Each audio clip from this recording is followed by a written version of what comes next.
implement these healthy habit behaviors that entrain your circadian clocks to the local time zone as quickly as possible. So when you get outside in the sun. I'm in England. There's not that much sun a lot of the time. It can be very gray and cloudy, but there's still a lot of photons in the air when you get outside and you get that natural light on your skin. And that is how you entrain those circadian clocks to adjust to the new time zone quicker than if you just stayed inside.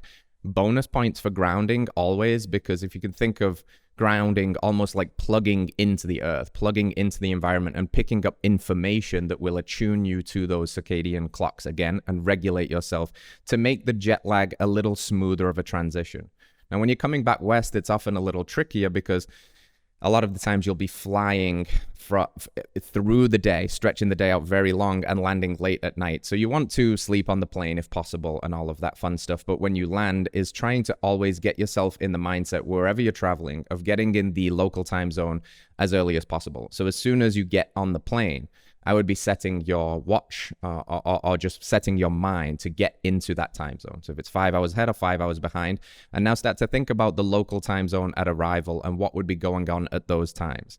So if you know that it's dinner time at local time zone, but for you now in this new weird time zone that you've adjusted to is 2 o'clock in the morning, well, realistically, you wouldn't be eating at 2 o'clock in the morning on average, but you want to now start entraining the body's clocks and behaviors to the local time zone, not to the time zone that you have locally adjusted to. So that means then looking and saying like, okay, well, it's now nighttime or roughly dinner time in my local behavior. So let me have my dinner and let me adjust to that new time zone. And these things will all help again to just smooth it, because we know that, poor sleep is such a big stressor, and it's the big challenge of long haul travel.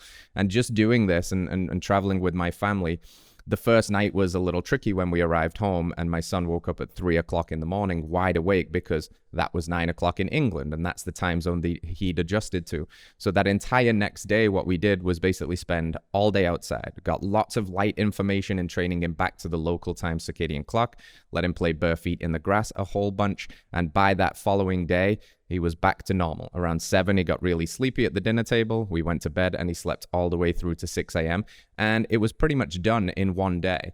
Now, if you look at some of the literature around stress of travel and jet lag, they say for every hour of difference in time that it takes around 24 hours of behavior change to match you to that circadian clock. So in theory, if it was 6 hours difference at the local time zone, you need about 6 days, according to the literature, to adjust to that new time zone optimally. And I think you can cut that number in half, if not even more, by practicing some of these things that we're talking about. And predominantly, that's going to be the light and the grounding at the local time zone.